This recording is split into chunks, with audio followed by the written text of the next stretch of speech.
Agua potable, el alimento número 1. En realidad es saludable y segura. Pero ¿qué pasa cuando se convierte en un peligro? Investigamos uno de los mayores escándalos relacionados con el agua potable en la historia de Alemania. Nos reunimos con víctimas, investigadores y nos enfrentamos a un sospechoso.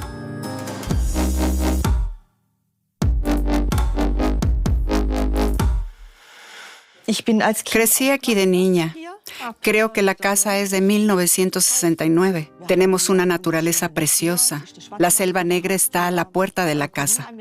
Kuppenheim es un lugar en Mittelbaden, es decir, una pequeña ciudad. En realidad es una ciudad tranquila y acogedora, donde uno no se espera una historia así. Lo escuché por primera vez en la primavera de 2014. Dijeron que había una reunión informativa en la oficina del distrito y pensé, bueno, vamos a ver de qué se trata. Si no recuerdo mal, solo dijeron que se había detectado esta sustancia química en un análisis aleatorio. Y en realidad solo dijeron que era totalmente inofensivo, que no suponía ningún peligro para la salud. Después de la reunión, me encontré con una conocida y ella estaba igual de asustada. Así que dijimos, en realidad, eso no debería estar en el agua potable. Hay que hacer algo al respecto. Porque, como dije, yo no sabía nada sobre los PFAS. Era algo totalmente desconocido para mí. PFAS, anteriormente conocidos como PFC. Son sustancias químicas que se utilizan desde la década de 1940. En una chaqueta impermeable repelen el agua. En el papel de hornear, la grasa. En los vasos de café para llevar, sellan el interior. Los PFAS se producen sintéticamente. Como sustancias químicas eternas, se encuentran entre las sustancias más duraderas que conocemos.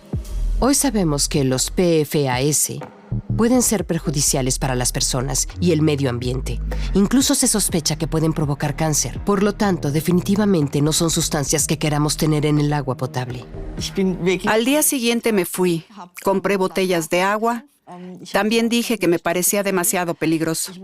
No quería correr ningún riesgo y dejé de beber agua del grifo inmediatamente. En el verano de 2017, Claudia Streihan empieza a tener dificultades para levantarse. Se le hinchan las manos y le duelen las articulaciones. En los meses siguientes, los síntomas se agravan considerablemente. Claudia Streihan padece artritis reumatoide, una enfermedad incurable. ¿Puede ser una casualidad? En algún momento me diagnosticaron la enfermedad autoinmune, lo que me dejó bastante desconcertada. Y por supuesto, enseguida te viene el agua a la mente. Seguimos nuestra primera pista. Nos lleva a Rastatt. Aquí la planta de tratamiento de agua de Rauental abastece a 60,000 habitantes con agua potable supuestamente limpia, hasta que el director general, Olaf Kasprick, hace un descubrimiento fortuito y trascendental en el pozo de agua subterránea. A principios de 2012, se nos preguntó en el Consejo Municipal cuál era el nivel de contaminación de las aguas subterráneas.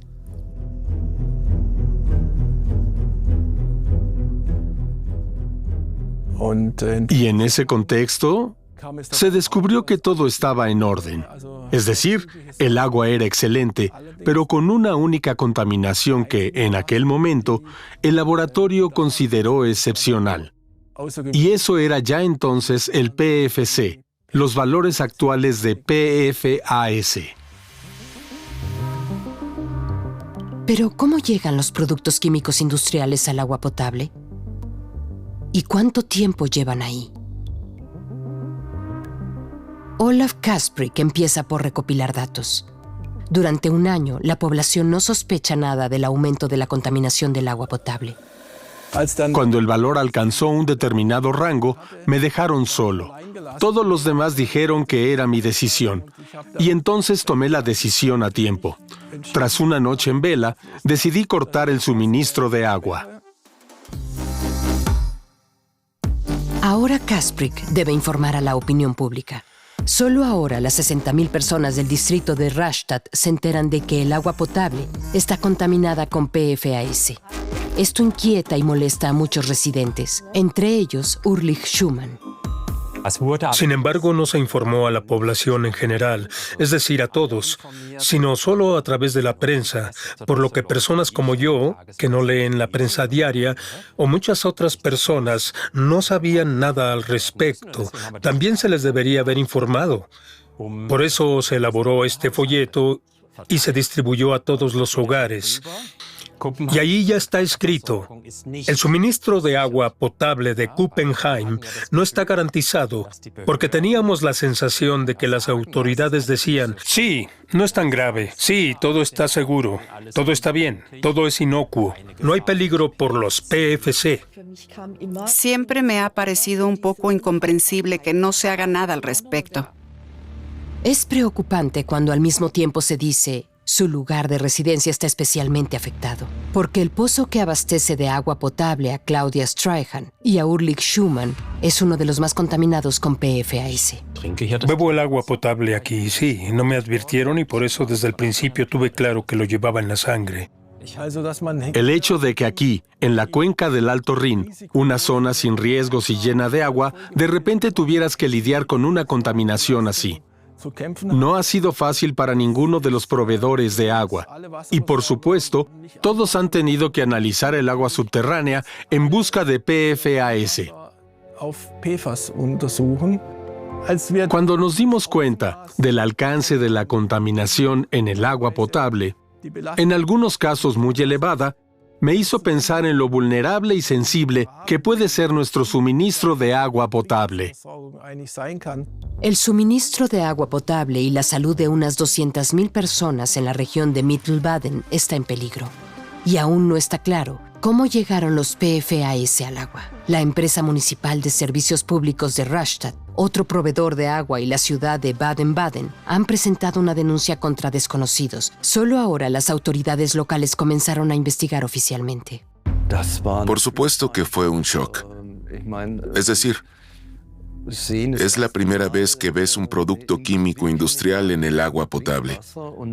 Y además no se concentra solo en una planta de tratamiento de agua, sino en varias. Entonces lo primero que te preguntas es: ¿qué ha pasado aquí? La primera sospecha con los productos químicos industriales es que ha habido un accidente en algún lugar. Sin embargo, cuando se encontró en una zona tan extensa y en tantas plantas de agua potable diferentes, quedó claro que no podía tratarse de un incidente aislado. Tenía que ser algo a gran escala.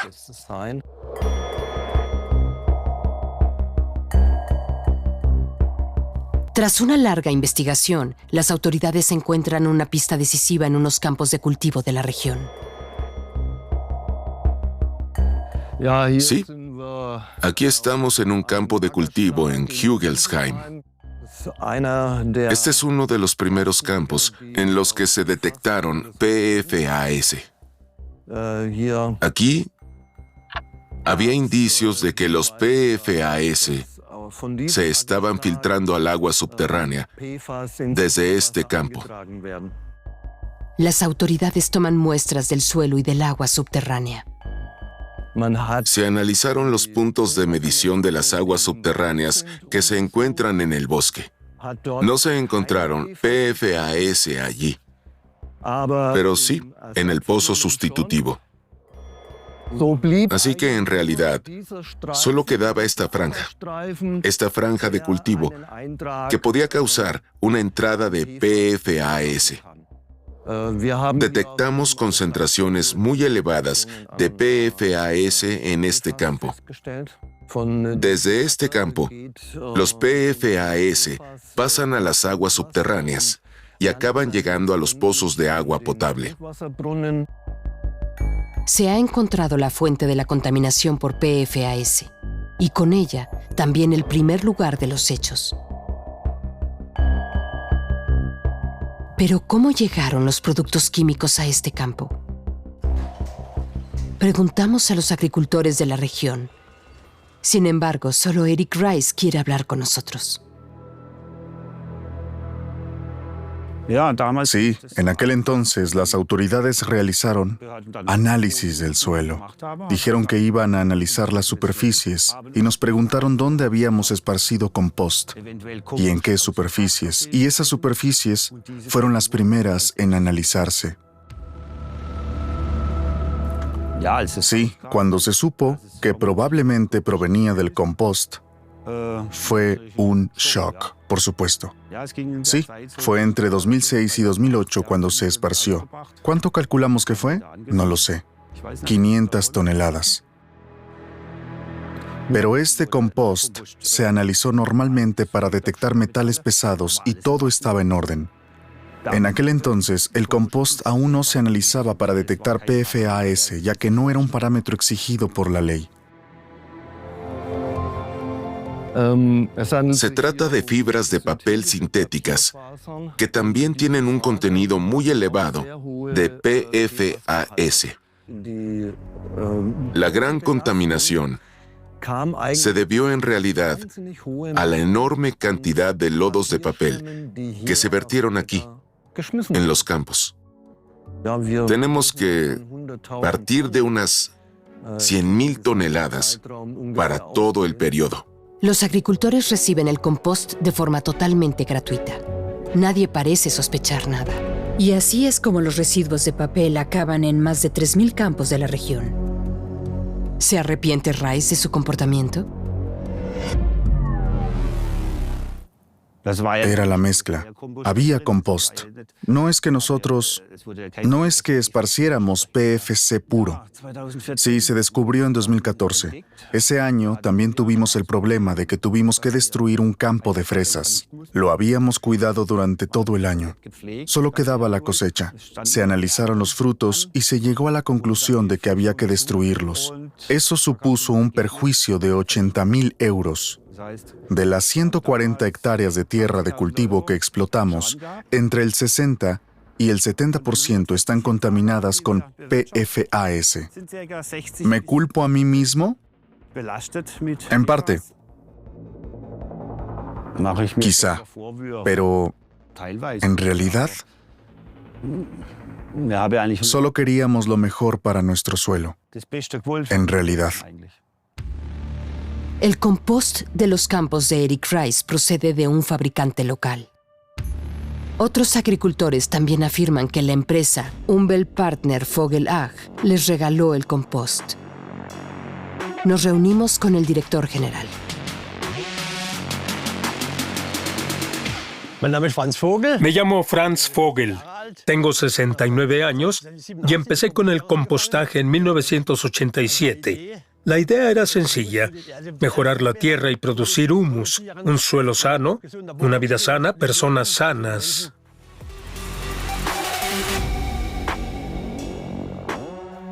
En aquel entonces aceptábamos fibras frescas de la industria papelera. De acuerdo con la normativa sobre residuos orgánicos, realizamos análisis y todo estaba limpio. Entonces dije, empecemos. Comenzamos con 1,000 toneladas.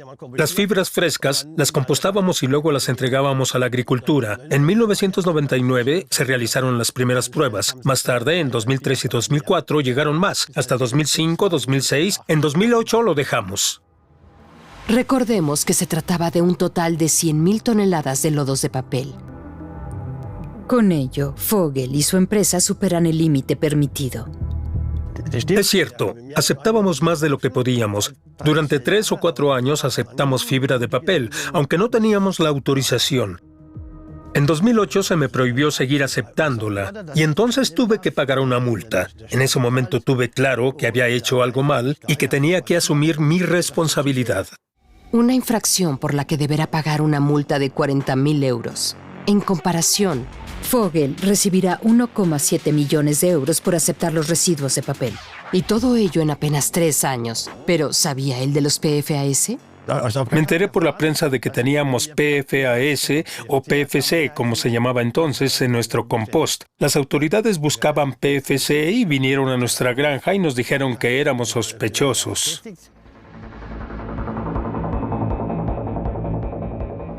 En 2014, las autoridades no encuentran nada, porque en 2008, es decir, 6 años antes, Vogel dejó de aceptar residuos de papel.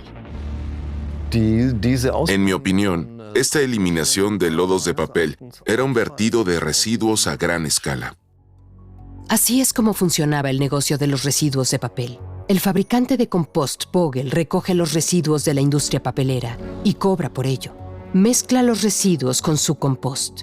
Lo distribuye gratuitamente a los agricultores y estos lo esparcen por los campos de toda la región. Desde allí, los PFAS se filtran al agua subterránea y al agua potable. Al comienzo de esta cadena se encuentran las fábricas de papel. Aceptamos fibras de papel de diferentes fábricas de papel y no busqué ningún distribuidor, sino que ellos se pusieron en contacto conmigo y me preguntaron si podía compostarlas. Y así empezó todo, cada vez más y más. Entonces, ¿por qué no acuden a las fábricas de papel? ¿Por qué no se dirigen a ellas? Ellos son los responsables. Así pues, el misterio no termina con Vogel. La periodista Patricia Klatt lleva años investigando el caso. Ella nos cuenta lo que descubrió. En realidad es una ruta muy bonita. Entramos en el Valle del Murg, la cuna de la industria papelera. En la fabricación de papel se generan residuos, lodos de papel. Y antes, hasta el año 2005, se depositaban en vertederos. Luego hubo un cambio en la legislación y ya no se podían depositar allí. Y entonces la industria papelera se encontró con un problema. ¿Dónde ponerlos? Entonces se le ocurrió al comerciante de compost, o qué sé yo, a sus asesores, que eso se podría procesar con el compost. Sería un mejorador del suelo. Pero el papel no es realmente un producto natural. Hace mucho tiempo que dejó de serlo. Contiene todo tipo de cosas y nadie lo había analizado detenidamente.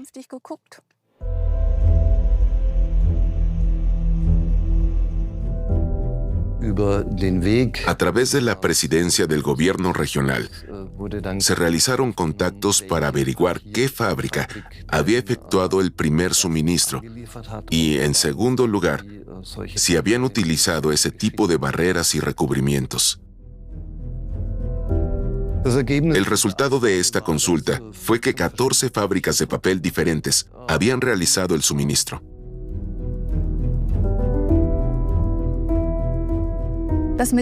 Lo de los nombres de las fábricas de papel es un tema delicado. Por supuesto, lo pregunté y me dijeron los nombres. Pero luego me respondieron que no, que estas no lo quieren y que además habría consecuencias legales si se rebelaran. Esa fue la información que me dieron. Y desde entonces no he sabido nada más. Por eso no digo ningún nombre. Las fábricas que pudimos localizar ya no existen. No respondieron a nuestras preguntas o rechazan toda responsabilidad. ¿Y las autoridades? No han seguido la pista de las fábricas de papel. Según sus datos, ya no es posible rastrear el recorrido de los residuos de papel. ¿Hay alguien a quien se pueda responsabilizar de este enorme escándalo en Mittelbaden? Sí, se puede, porque este material, estos residuos de papel, no estaban permitidos ni por la normativa sobre fertilizantes, ni por la normativa sobre residuos orgánicos, y nunca deberían haberse esparcido en los campos en tales cantidades. La industria papelera forma parte de la industria y sus residuos no tienen nada que hacer en los campos donde producimos nuestros alimentos.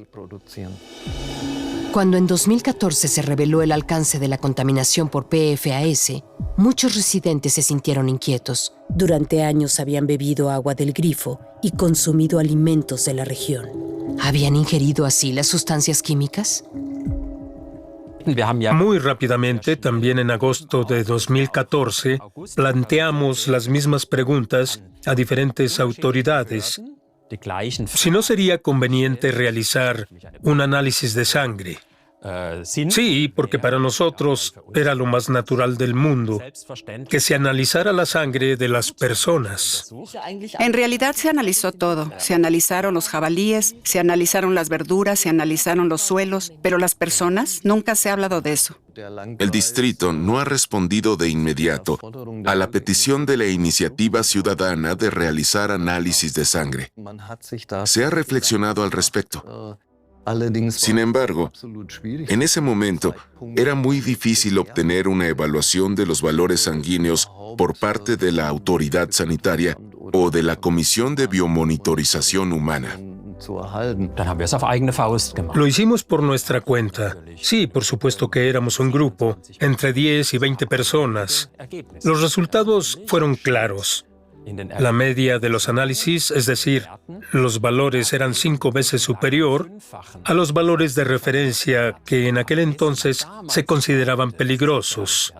Hoy en día esos valores se han reducido y se han fijado en niveles mucho más bajos. Es decir, la situación era mucho más dramática y entonces ya no se podía negar. Posteriormente, se ha descubierto que el agua potable provoca un aumento de las concentraciones en sangre. Sí.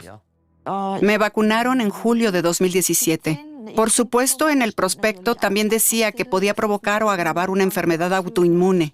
Y entonces, de repente, se me ocurrió que podría tener algo que ver con el agua potable. Ambas cosas, las vacunas y el agua, contienen PFAS, que interfieren en el sistema inmunológico. Y una doctora también me dijo que no creía que fuera la vacuna. Ella cree más bien que podría estar relacionado con el agua.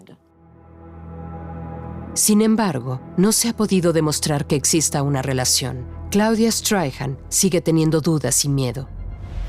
En 2018 se realiza el primer análisis de sangre oficial en Mittelbaden. Han pasado 6 años desde que Olaf Kasprick detectó por primera vez los productos químicos en el agua potable. Según las autoridades, ese es el tiempo que se tardó en elaborar un modelo para el análisis. El resultado fue bastante claro. Cuanto más contaminada estaba el agua potable, mayores eran las concentraciones de PFOA y PFOS en la sangre. Sí, me asusté. En realidad tenía la esperanza de que los valores no fueran tan altos, ya que había cambiado relativamente rápido del agua del grifo al agua embotellada. En aquel entonces, en la autoridad sanitaria, nos dijeron que teníamos valores tan elevados en la sangre como los que se registraban en Kuppenheim, que podíamos acudir a un médico especialista en medicina ambiental, ya que había mucha incertidumbre entre la población, y que podíamos consultar con él. Pero en algún momento nos dijeron que no era necesario, que no era tan grave. El agua subterránea de la región aún debe ser purificada mediante un costoso proceso. Esto se debe a que los PFAS pueden encontrarse a una profundidad de varias decenas de metros en el suelo. Siguiendo la dirección del flujo del agua subterránea, se siguen extendiendo y amenazan los distritos y las plantas de tratamiento de agua vecinos. Esto tiene consecuencias para los proveedores de agua y los agricultores. Eric Rice tiene que purificar previamente el agua para su sistema de riego.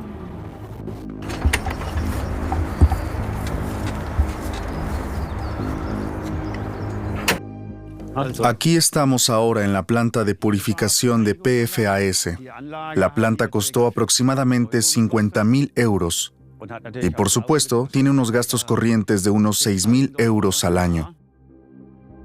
Creo que tendremos que convivir con esta sustancia durante mucho, mucho tiempo.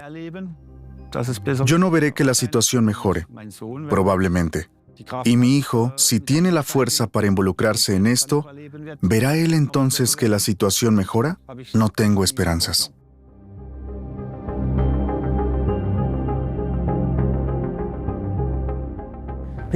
Nos encontramos en la nueva sala de filtrado, donde se instalaron 4 filtros de carbón activo. Estos filtros se utilizan para limpiar el agua subterránea de PFAS. La sala de filtrado y toda la tecnología de tratamiento de filtrado nos costaron entre 4 y 5 millones de euros, que por supuesto repercuten en el precio del agua. Hasta la fecha, Franz Vogel ha sido condenado a pagar 240.000 euros en concepto de daños y perjuicios por las medidas de saneamiento y los análisis del suelo. Todavía está pendiente otra demanda de la empresa municipal, Stadtwerke Rastatt, por valor de 6,5 millones de euros. La Fiscalía archivó la investigación, por lo tanto, nadie tendrá que rendir cuentas ante la justicia penal. Tenemos a un responsable que está siendo juzgado. Tenemos a muchos responsables que no se pronuncian. Hubiera deseado que fuera diferente, que todos aquellos que contribuyeron a que se contaminen 1.100 hectáreas asumieran su responsabilidad y no fuera uno solo que tuviera que responder ante la justicia mientras los otros 14 guardan silencio. En total, el escándalo de los PFAS ha supuesto hasta ahora un costo de 40 millones de euros sufragado por los contribuyentes. Y la tendencia va en aumento. En la actualidad, 1.100 hectáreas de suelo y 170 millones de metros cúbicos de agua subterránea están contaminados con sustancias químicas PFAS en la región de Mittelbaden. Esto equivale aproximadamente al consumo de agua de 4 millones de personas en un año. ¿Por qué no bebo el agua del grifo, aunque en realidad se considera segura? Bueno, la verdad es que he perdido toda la confianza.